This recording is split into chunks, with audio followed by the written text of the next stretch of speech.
BJP यानी Bharatiya Janata party जिस राम मंदिर के को राजनीतिक मुद्दा बनाकर चलती थी, और राम मंदिर को भी भारतीय जनता पार्टी मोदी जी के सरकार में राम मंदिर का निर्माण हुआ। पर दुर्भाग्य की बात है कि 2024 लोकसभा जहाँ पे राम मंदिर बना अयोध्या, उसी में बीजेपी हार गई। आखिर क्या वजह है कि अयोध्या में बीजेपी हार गई?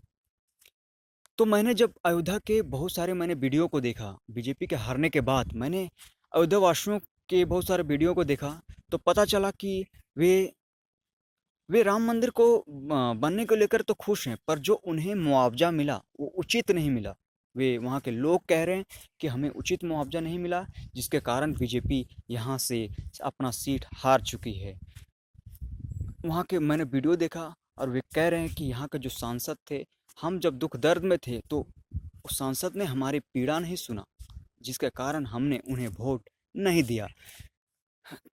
तो उनका कहना था, उनका कहना है, मैंने वीडियो के माध्यम से देखा कि उनका कहना है कि मेरा संपत्ति 1 लाख का है, मेरा संपत्ति 1 लाख का। अगर हम 1 लाख ही हमें मिले तो हम 1 लाख में, मेरा संपत्ति है 1 लाख का, मेरा दुकान है, तो 1 लाख ही हमको मिलेगा तो उस दुकान से मेरा पूरा घर चल रहा है, पूरा घर चल रहा था। हम दुकान बनाएंगे कि अपना परिवार का पालन करेंगे, तो हमको उचित मुआवजा 1 लाख के बदले ज़्यादा दिया जाए, 4 लाख 5 लाख दिया जाए, ताकि ताकि हम हर चीज़ का व्यवस्था कर सकें ना।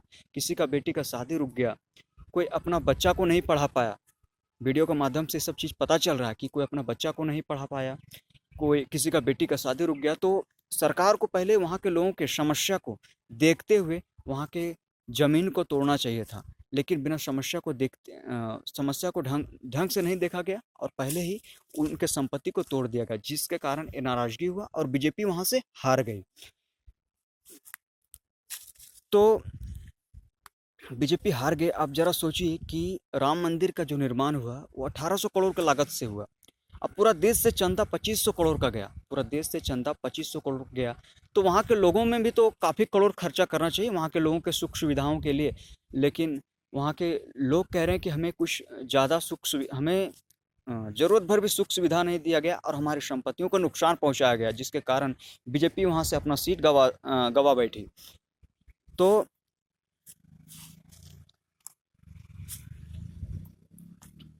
तो वहाँ से अपना सीट गवा बैठी। और जैसे कि किन्हीं का जो संपत्ति अगर 5 लाख है, तो उनका संपत्ति 5 लाख का, पूरा परिवार चला रहे हैं, ठीक है, तो उनको 10 लाख 12 लाख देते ताकि वे अपना सब कुछ जीवन यापन कर सके। वो अपना दुकान भी बना लेते, प्लस में अपना बच्चों का भी पालन कर लेते। जिनका बेटी का शादी रुक गया, वो अपना बेटी का शादी भी ढंग से कर लेते। तो इस सब चीज़ को ध्यान में रखते हुए वहाँ पे मंदिर का निर्माण करवाना चाहिए। लेकिन वहाँ के लोग कह रहे हैं कि ये सब चीज़ का ध्यान नहीं रखा गया।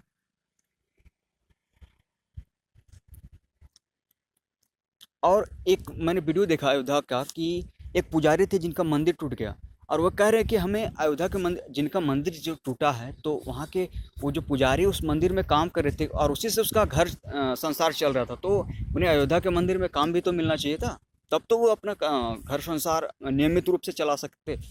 लेकिन उनको काम भी नहीं दिया गया। वहाँ के स्थानीय लोगों का, वहाँ के लोग कह रहे हैं कि हमारा ख्याल नहीं रखा गया। उनके वीडियो के माध्यम से ये पता चल रहा है कि वहाँ के स्थानीय लोगों का बिना ख्याल रखते हुए मंदिर का निर्माण किया गया, जो बहुत गलत बात है।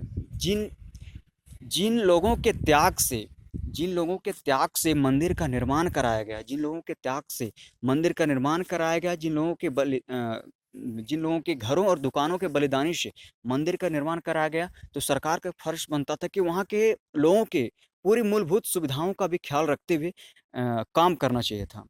लेकिन ये नहीं हो पाया। तो ये नहीं हो पाया क्योंकि काम बहुत जल्दबाजी से हुआ था। बात यही है, काम बहुत जल्दबाजी से हुआ था, जिसके कारण सबका ख्याल नहीं रख पाया योगी आदित्यनाथ जी, सबका ख्याल नहीं रख पाए। तो अब मैं यही कहूँगा कि अभी भी यूपी में बीजेपी की सरकार, भारतीय जनता पार्टी की सरकार, योगी आदित्यनाथ जी की सरकार है। तो अभी भी वहाँ के लोगों के लिए जो भी उनकी परेशानी है, उनकी परेशानियों को आप समझें, उनके दर्द को समझें और वहाँ के लोगों की समस्याओं को समझें। तभी तभी भारतीय जनता पार्टी को विधानसभा में ठीक ठाक सीट मिलेगा। नहीं तो अगर वहाँ की जनता की समस्याओं को नहीं अगर समझें तो हो सकता है कि आने वाले समय में बीजेपी को यूपी में और भारी नुकसान का सामना करना पड़ सकता है, क्योंकि अब अवधल की नगरी के लोगों का दुख तो पूरा देश में फैल चुका है। तो अब वहाँ के लोगों की समस्या आप समझें, जो भी यूपी में जो जो बाबा जी का सरकार है, योगी बाबा का, तो उनकी समस्या को समझें और समाधान करने की कोशिश करें, क्योंकि उनके बलिदान और त्याग से ही उन्होंने अपना घर का बलिदान दिया, उन्होंने किसी ने अपना दुकान का बलिदान दिया। उनके बलिदान, उनके घरों और दुकानों के बलिदान से ही पूरे देश को राम मंदिर बनाए, पूरे देश के लिए राम मंदिर बना, और पूरे देशवासियों को उनके घरों और दुकानों के बलिदान से पूरे देशवासियों को खुशी मिला। तो जो चंदा गया 2500 करोड़ का, तो उस चंदे से उनके लिए भी मूलभूत अच्छी सुविधाएं करें। अभी भी समय है बीजेपी के पास, योगी बाबा के पास, और वहाँ की समस्याओं को समाधान करें, वहाँ के लोगों को राहत दें, क्योंकि वे भगवान राम के नगरी के लोग हैं।